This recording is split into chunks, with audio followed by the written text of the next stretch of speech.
Segunda función, la olfacción. Tercera función, me dijeron, elimina el CO2 de la sangre y de las células. Otra función, ¿cuál sería? ¿Mm? ¿Cuál sería otra función, chicos? No escucho. Regulación de la temperatura, Miss. Elimina el calor del cuerpo. Ya, elimina el calor del cuerpo, ya. En forma de agua evaporada. Ya, pero no elimina todo el agua, ¿no? Hemos dicho que los cornetes retienen el agua. Entonces, ¿qué cosa evita? ¿Qué evita? Cuéntenme. Deshidratación. Evita la deshidratación del cuerpo, correcto, ya. ¿Qué más? ¿Qué otra función más?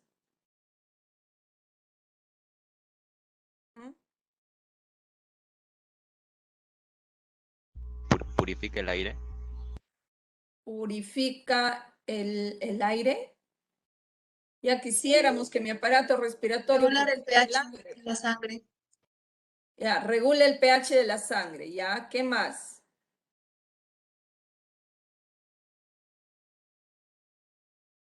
¿Qué más? Es un regulador térmico del cuerpo. Ya dijimos, elimina el exceso del calor del cuerpo.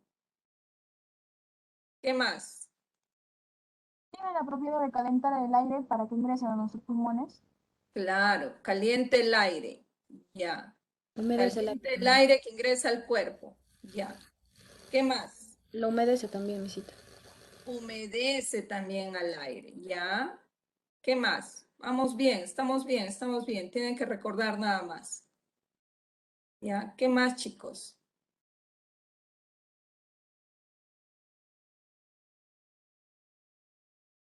Cuando me dicen es un órgano fonador, ya, esto quiere decir que emite el sonido de la voz. Pero la voz, para que se pueda escuchar bien, tiene que salir como un eco, ¿no? Entonces, ¿cómo se le llama eso? Caja de resonancia. Resonancia de la voz, ¿ya? Resonancia de la voz. Ya, muy bien. Entonces, de nuevo recordemos. ¿Cuáles son las funciones del aparato respiratorio? Número 1, humedece, filtra, calienta al aire que inspiramos. Número 2, elimina el exceso de calor del cuerpo. 3, evita la deshidratación. 4, hematosis. 5, oxigena la sangre y todas las células del cuerpo. 6, elimina el CO2 de la sangre y de las células del cuerpo. Regula el pH. Es un órgano de la olfacción, es un órgano fonador y permite la resonancia de la voz. ¿Ok? Muy bien. ¿Quién regula o quién controla nuestra respiración? ¿Quién controla nuestra respiración, chicos?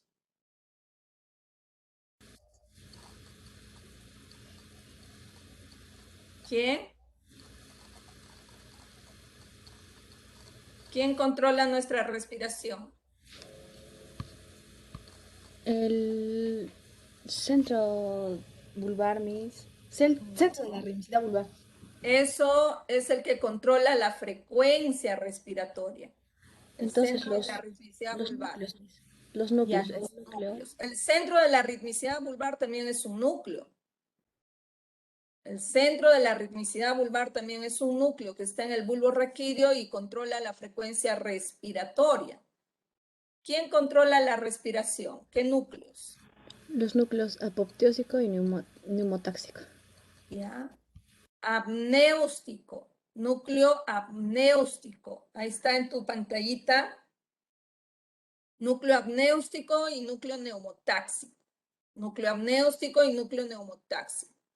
¿Dónde se encuentra el núcleo apnéustico y el núcleo neumotáxico? ¿Dónde lo encontramos? No escuchó. En la ¿Dónde protuberancia. encontramos? En la protuberancia, ¿ya? Lo encontramos en la protuberancia. Muy bien. ¿Qué controla el núcleo apnéustico? La inspiración. Inspiración. ¿Ya? La inhalación, la inspiración, ¿ya? ¿Y el núcleo neumotáxico? La expiración. Respiración. Muy bien, excelente, muy bien. ¿Cuánto de aire inspiramos cada vez que inspiramos? 500 mililitros. 500 mililitros, muy bien. ¿Y quién controla la frecuencia respiratoria? El Vulvar. centro de la remicidad vulvar. Muy bien. ¿Y dónde se encuentra el centro de la ritmicidad vulvar? En el bulbo raquídeo. Raquídeo. Bien. ¿Y cuánto es la frecuencia respiratoria normal? De 12 14 a creo. 6 respiraciones por minuto. Ya. En nosotros no existe el creo, ¿ah? Ya, eso está, ese término en nosotros debe, entonces si es una respiración, entonces mira, cuando el aire ingresa del medio ambiente hasta los pulmones, cuando el aire ingresa del medio ambiente desde la atmósfera hasta los pulmones, y cuando el aire sale de los pulmones hacia la atmósfera, es por una diferencia de presiones. La presión del aire en la atmósfera es de 760 milímetros de mercurio. La presión del aire que se encuentra en la atmósfera es de 760 milímetros de mercurio. Cuando yo digo 760 milímetros de mercurio, eso es una presión constante. ¿Qué quiere decir constante? Que no va a variar en el lugar donde tú te encuentras. Siempre va a ser esta presión. Claro que la presión atmosférica va a variar de acuerdo al lugar donde nos encontremos. En el caso de la presión del aire en la atmósfera, que es de 700 milímetros de mercurio, es en los lugares donde se encuentran a baja altitud sobre el nivel del mar. Por ejemplo, la costa. Pero en el caso que nos encontremos en Cerro de Paz, Copuno, a gran altitud, Cusco, a gran altitud sobre el nivel del mar, esta presión del aire atmosférico va a variar.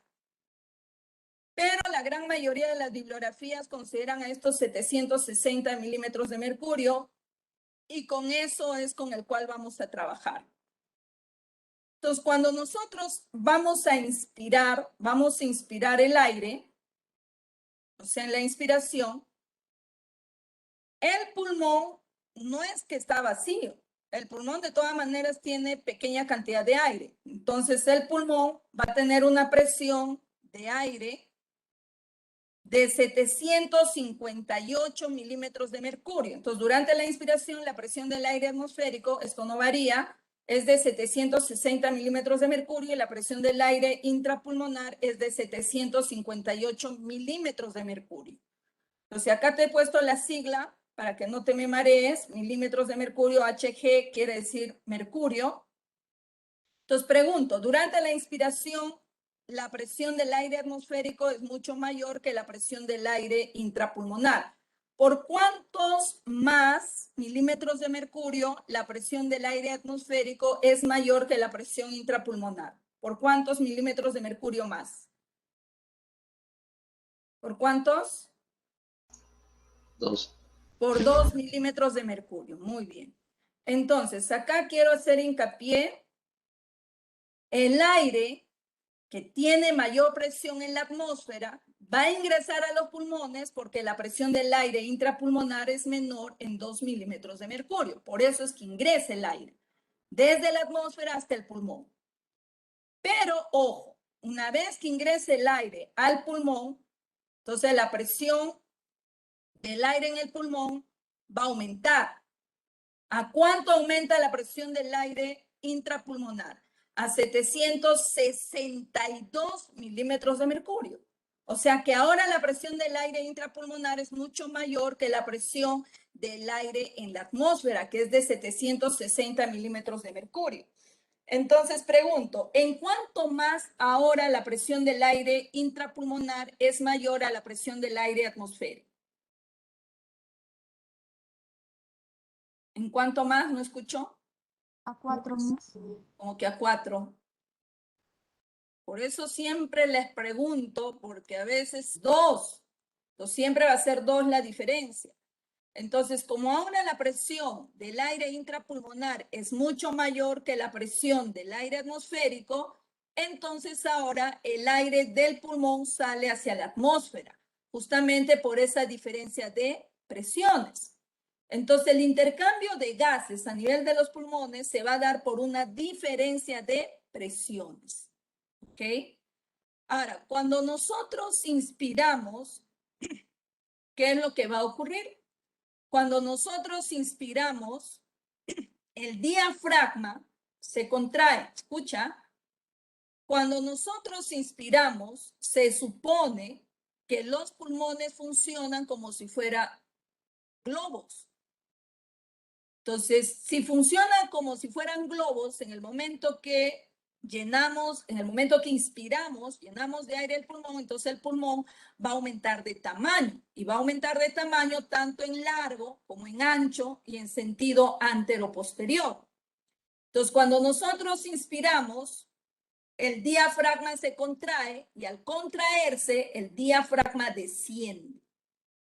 Y en el momento que el diafragma desciende, aumenta de tamaño la caja torácica en longitud.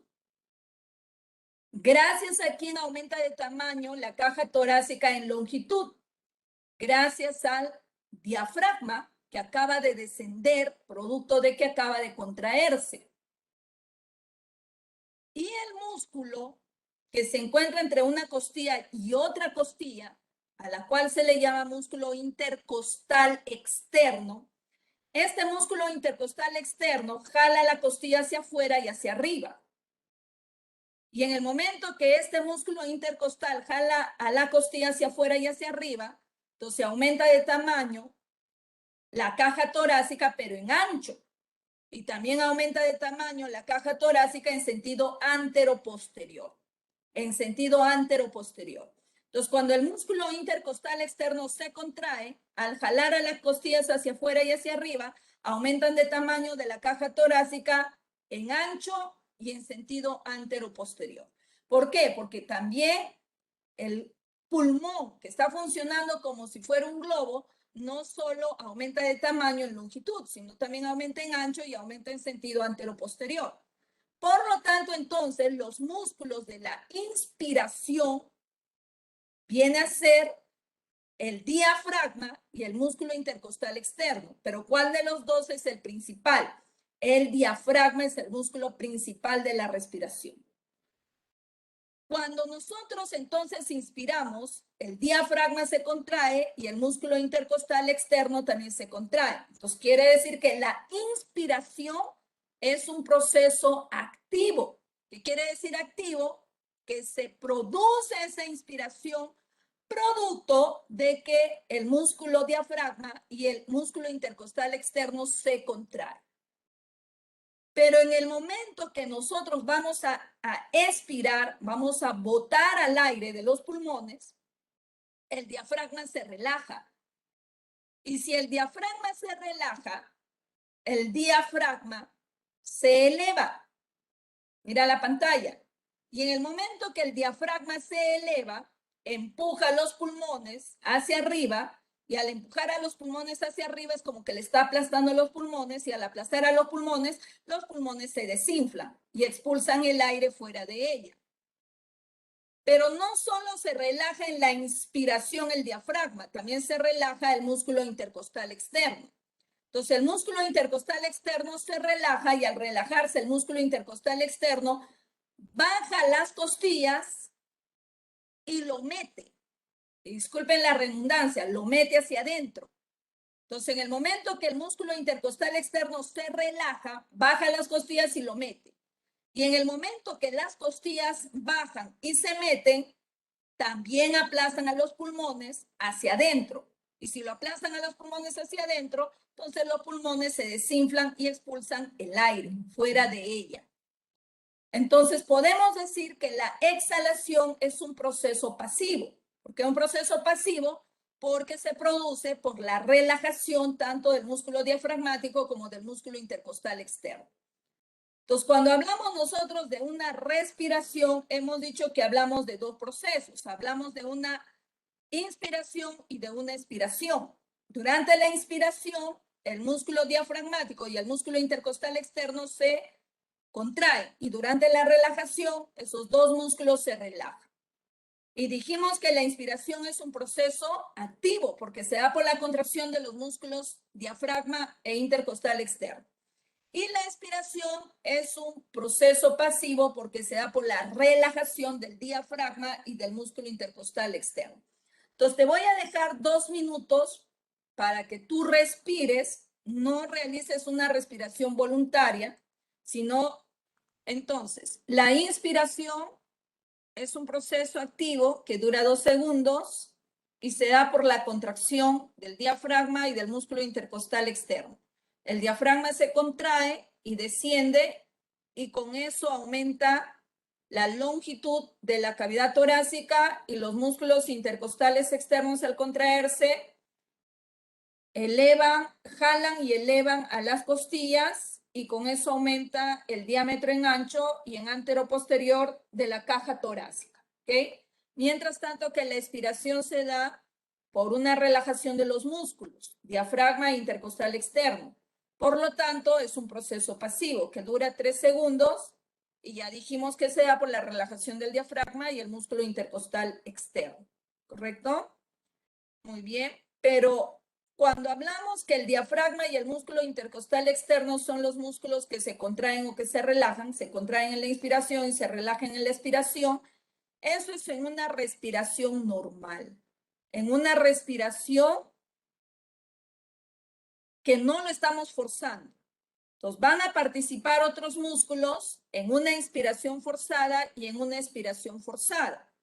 Y cuando nosotros realizamos una inspiración forzada y una expiración forzada, por ejemplo, cuando corremos, en el momento que nosotros corremos, vamos a necesitar mayor cantidad de oxígeno que tenemos que tomar del medio ambiente para oxigenar más nuestros músculos que requieren más oxígeno para que puedan generar más energía y puedan contraerse más tiempo.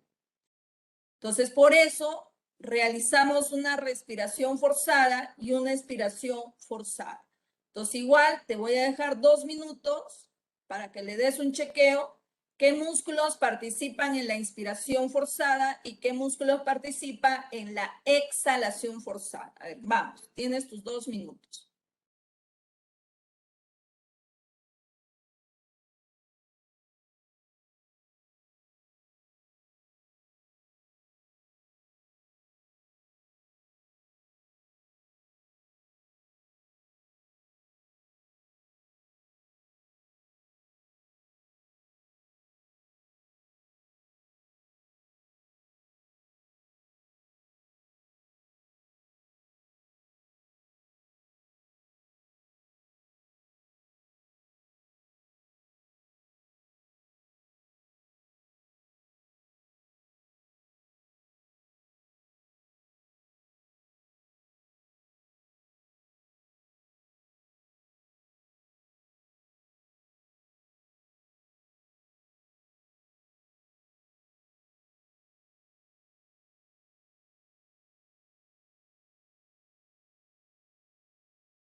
¿Listo? ¿O un minutito más? Un videíto. Ya, un ratito.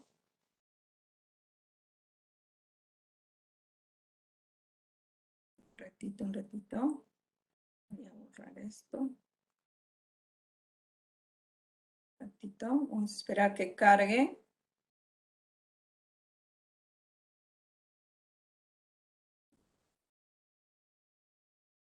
Un ratito. Ya. Mientras va cargando, yo les voy preguntando. ¿Cuál es el músculo que aumenta la longitud de la cavidad torácica? El diafragma. Muy bien, Diafragma, muy bien. Cuando nosotros inspiramos, el diafragma se contrae. Y en el momento que se contrae, ¿el diafragma sube o baja? Baja, Miss. Baja. Muy bien, excelente. ¿Y qué músculos aumentan el tamaño del diámetro en ancho y anteroposterior del músculo? Aquí estoy hablando. Aumenta el ancho y el diámetro anteroposterior de la cavidad torácica. ¿Qué músculo? intercostales, Intercostal. Ya, pero ¿qué intercostal? ¿Externo o interno? Externo. externo, Externo. Perfecto, muy bien, excelente. Muy bien, chicos, ¿ya? Pero eso es en una respiración normal, hemos dicho, ¿no? Pero en una inspiración forzada participan otros músculos, que lo vamos a ver ahorita. ¿Ya? A ver, un ratito. Ya. Entonces yo te menciono el músculo y tú me dices si es en la inhalación o si es en la exhalación, ¿ya? A ver, comenzamos. El serrato. Músculo serrato. Inhalación. Ya. Pectoral mayor. Inhalación. Inspiración. Ya.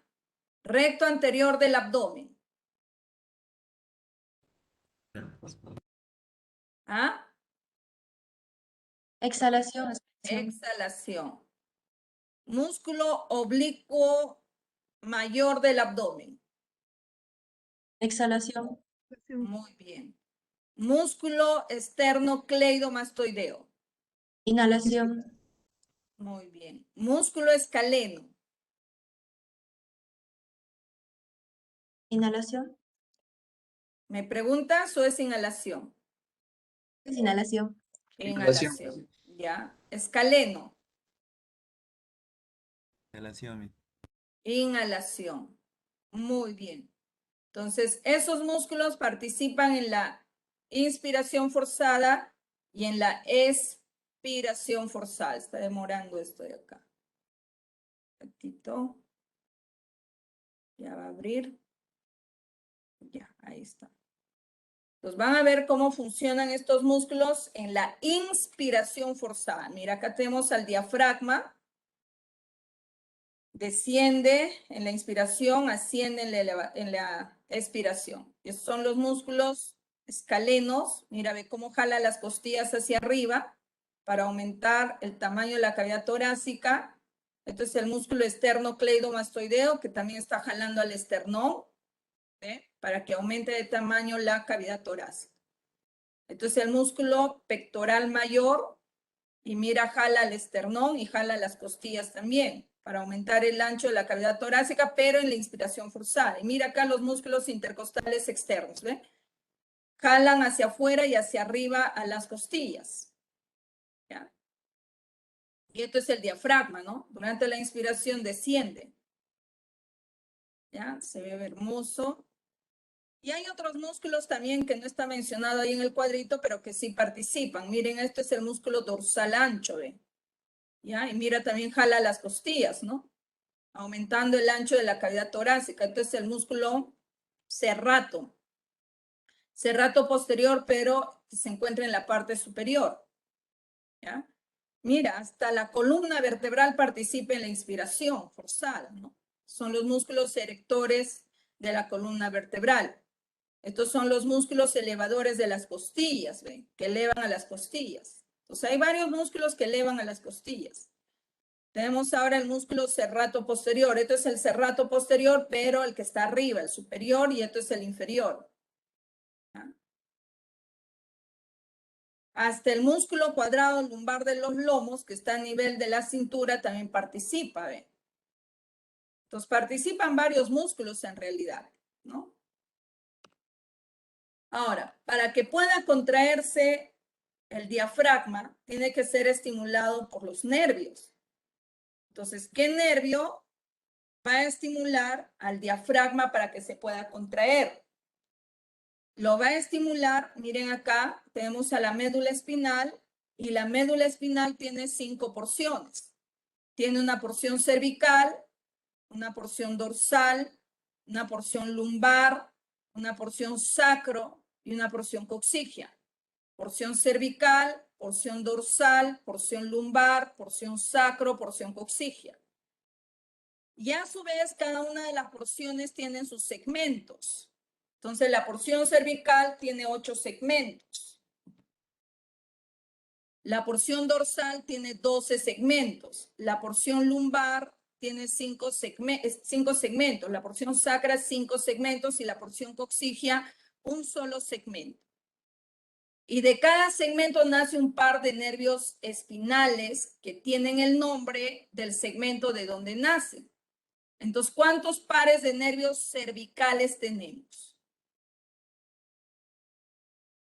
¿Cuántos? ¿Cuántos pares de nervios cervicales? No escucho.